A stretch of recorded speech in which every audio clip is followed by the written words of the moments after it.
एक बार सिद्धार्थ यानी गौतम बुद्ध एक मार्ग से गुजर रहे होते हैं। उस मार्ग के किनारे से ही एक नदी बह रही होती है। वह देखते हैं कि एक व्यक्ति नदी में बार बार डुबकी लगा रहा है और ठंड से कांप रहा है।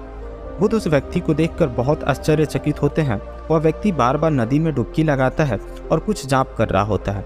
बुद्ध उस व्यक्ति की ओर बढ़ते हैं और वह व्यक्ति डुबकी लगाकर नदी से बाहर आ रहा होता है।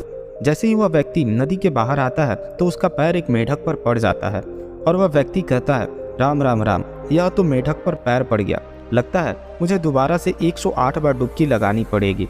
और वह व्यक्ति दोबारा से जाता है और 108 बार डुबकी लगाने के लिए शुरू हो जाता है।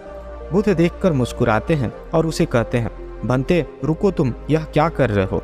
वह व्यक्ति बुद्ध से कहता है, मुनिवर, मैं अभी 108 बार डुबकी लगाकर हटा ही था कि ये कमबख्त मेढक मेरे पैर के नीचे आ गया और अब मुझे फिर से 108 बार डुबकी लगानी पड़ेगी।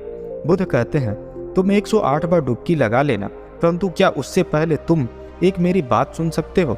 वह व्यक्ति कहता है, बोलिए मुनिवर, मैं आपकी बात अवश्य सुनूंगा। और वह व्यक्ति नदी से बाहर आता है और ठंड से कांपता रहता है। बुद्ध अपना एक वस्त्र उसे देते हैं और उसे उठा देते हैं और कहते हैं, इतनी सर्दी में तुम ये क्या कर रहे हो। वह व्यक्ति कहता है, मैं एक तप कर रहा हूँ, परंतु यह कमबख्त मेढक है कि मुझे मेरा तप पूरा करने ही नहीं देता। बुद्ध कहते हैं कि यदि तुम्हें लगता है कि 108 बार डुबकी लगाने से तुम्हारा तप पूरा हो ही जाएगा, तो जब तुमने 108 बार डुबकी लगा ली थी तो तुम दोबारा डुबकी लगाने क्यों गए। वह व्यक्ति कहता है, मैंने 108 बार डुबकी तो लगा ली थी, परंतु यह मेढक मेरे पैर के नीचे आ गया। बुद्ध कहते हैं, क्या तुम मुझे बता सकते हो कि इस मेढक का घर कहाँ है। वह व्यक्ति कहता है, मुनिवर, यह मेढक पानी में रहता है।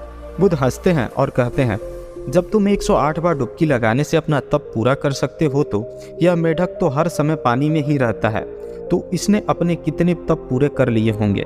जब तुम मानते हो कि इस जल में स्नान करने से तुम पवित्र हो जाते हो, तो यह मेढक तो हर समय जल में ही रहता है, तो ये कितना पवित्र होगा। और तुम कहते हो कि इसका स्पर्श तुम्हें अपवित्र करता है, यह कैसे हो सकता है। उस व्यक्ति की आंखों में आंसू आ जाते हैं और वो हाथ जोड़कर बुद्ध के चरणों में गिर पड़ता है और कहता है, इतनी छोटी सी बात इतने सरल शब्दों में, आप कोई मनुष्य नहीं, आप कोई देव हैं। मैं अब तक भूल में ही जी रहा था, आपने मेरी आंखें खोल दी। बुद्ध कहते हैं, मैं कोई देव नहीं, ना ही मैं तुमसे कुछ अलग हूँ।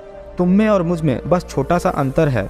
वो अंतर यह है कि तुम सोए हुए हो और मैं जाग चुका हूँ। तुम भी चाहो तो तुम भी जाग सकते हो और हर वह मनुष्य जाग सकता है जो जागना चाहता है। हम भी अपने जीवन में इस तरह की बहुत सारी गलतियाँ करते हैं और अपने आप को ही कोसते हैं, अपने आप को ही गलत साबित करते हैं। आशा करता हूँ बुद्ध के जीवन की इस छोटी सी घटना से आपको बड़ी सीख मिली होगी।